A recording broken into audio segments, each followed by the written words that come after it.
Si vous êtes dans l'avion, avant que l'avion ne décolle, vous constaterez que les maisons sont toujours grandes. Plus l'avion monte davantage en espace, les maisons diminuent. L'avion monte, les maisons diminuent. À un moment donné, les maisons disparaissent. Comme nous sommes en Christ, c'est-à-dire nous formons un seul corps, dont le Seigneur Jésus-Christ est la tête. Et comme Christ est du ciel, c'est que nous aussi, nous sommes du ciel. Donc, nous sommes des êtres célestes vivant sur la terre. Et un être céleste vivant sur la terre doit normalement réfléchir à partir du ciel, où Christ est assis à la droite du Père. Et en réfléchissant à partir du ciel, vous allez toujours se rendre compte que tout ce qui se passe sur la terre, c'est rien.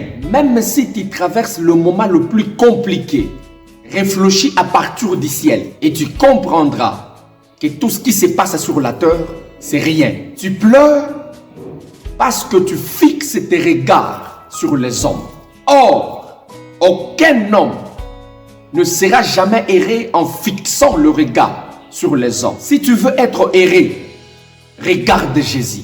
Si tu veux aimer ta femme, regarde Jésus. Si tu veux aimer ton mari, regarde Jésus. Parce qu'en regardant les hommes, ta femme ou ton mari, tu risques de pleurer un jour. Tu seras déçu et tu constateras que des erreurs, imperfections, calomnies et problèmes. Cependant, je vous invite à regarder que le Seigneur Jésus-Christ. En regardant Christ, tu oublieras les imperfections de l'homme. C'est alors que tu auras l'amour envers ton prochain. Illustrons cela par le cas de ceux qui voyagent par l'avion.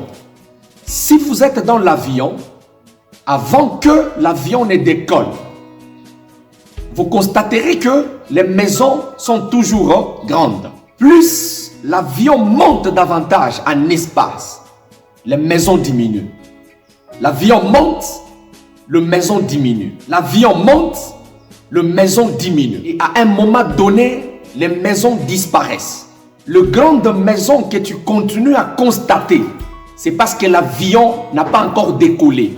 C'est parce que l'avion n'a pas encore monté. Si l'avion montait plus haut, plus haut, plus haut, plus haut, tu ne verras plus de maisons. C'est juste pour dire, ce que tu trouves grand sur la terre, c'est parce que tu n'as pas encore monté au ciel. C'est parce que tu réfléchis à partir de la terre. Monte au ciel et tu comprendras que tout ce qui se passe sur la terre, c'est rien. Tu pleures parce que tes regards sont fixés sur les hommes. C'est parce que tu n'as pas encore monté au ciel. Monte au ciel. Tu ne verras plus le problème terrestre. Quelle que soit la circonstance dans laquelle tu te retrouves, je te demande de réfléchir à partir du ciel. Et tu comprendras que c'est une situation inutile et réfléchir à partir du ciel, c'est réfléchir comme Christ. C'est penser comme le Seigneur Jésus-Christ.